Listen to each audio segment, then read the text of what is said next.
Hoy tengo el placer de recibir en este estudio a Paulo Sotero. Es director del Instituto Brasil, en el Centro Internacional Woodrow Wilson, aquí en Washington, un muy prestigioso centro de investigaciones. Sotero ha desarrollado una extensa carrera como periodista en importantísimos medios brasileños. Ha sido reportero de investigación y después corresponsal en Francia, Portugal, Estados Unidos. Ha recibido muchísimos premios, entre otros el premio Moores Cabot de la Universidad de Columbia. Sotero combina su pasión periodística con la actividad académica. Actualmente es profesor de la Universidad de George Washington. Esta es mi conversación sobre el gigante brasileño con Paulo Sotero. Mire, ¿qué está pasando con la economía en Brasil? Está creciendo poco. Creció 2.7 en 2011, 0.9 en 2012. Puede crecer 3% este año, pero hay incertidumbre sobre eso. ¿Por qué no crece Brasil a una tasa más alta?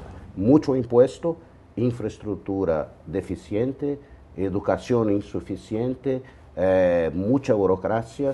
Estos son los retos que Dilma Rousseff y su gobierno tiene que enfrentar. Otro desafío importante es el reto petrolero de Brasil. Brasil consiguió petróleo en cantidades muy importantes que podrían hacer que ese país sea uno de los grandes productores de petróleo del mundo. Pero ese petróleo está muy lejos en el mar y muy bajo el agua, muy profundo. ¿Qué está pasando con ese proyecto? Está atrasado porque, digamos, el nuevo marco regulatorio de esto da a Petrobras enormes responsabilidades. Al mismo tiempo, por temor de la inflación, se ha, digamos, limitado los aumentos de precios de gasolina, diésel y otros derivados. Entonces se pidió a Petrobras para hacer mucho, pero se limitó su income, su receta, y ahí tenemos un problema. Hay que cambiar, abrir más con petróleo. Los precios internacionales de petróleo van a tender a bajar. Y el presal no es viable económicamente con petróleo a menos de $60 por barril. Hay 37 altísimos funcionarios que están siendo acusados de corrupción.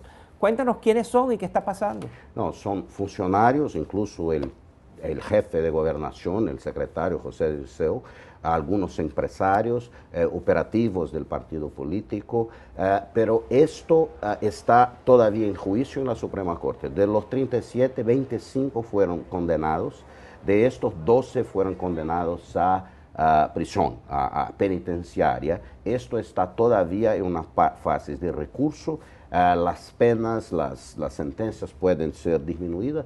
Esto tiene un impacto, creo que es un dato importante en la historia de combate a corrupción en Brasil. Vamos a ver si esto sirve para combatir la impunidad. Este es el gran problema en Brasil. Ahora, creo que esto tendrá un efecto político dependiendo de la situación económica. ¿En qué ha cambiado la política externa de Brasil entre la que tenía Lula y la que está implementando Dilma Rousseff? El presidente Lula, como el presidente Cardoso, eran muy capaces de hacer diplomacia presidencial. Le gustaban hacer esto, tenían el carisma y la capacidad. La presidenta Dilma no le gusta política externa, está mucho más voltada para cosas, para las prioridades de la economía y lo hace, digamos, con menos empeño, con menos vigor. De la cual una percepción que hay muy generalizada es sobre el silencio de Brasil, primero de Lula y ahora de Dilma, cuando ocurren violaciones a los derechos humanos en América Latina, donde hay situaciones donde las democracias se ponen en peligro, y Brasil está en silencio. Ahí es una tradición, viene la tradición de la no intervención. Esto nunca ha sido muy diferente. Pero la no intervención es selectiva, porque el presidente Lula, siendo presidente de Brasil, fue a Venezuela durante una campaña a declarar su claro apoyo al presidente Chávez, y recientemente el presidente Lula hizo unas propagandas de televisión a favor del presidente Maduro. O sea, esa no intervención es selectiva. No, el presidente Lula ha elegido hacer lo que ha hecho porque representa un partido político que cree en estas cosas. El Lula de hoy es un ciudadano brasileño, hace lo que bien quiera, él no lo hace en nombre de Brasil, hace en su nombre personal.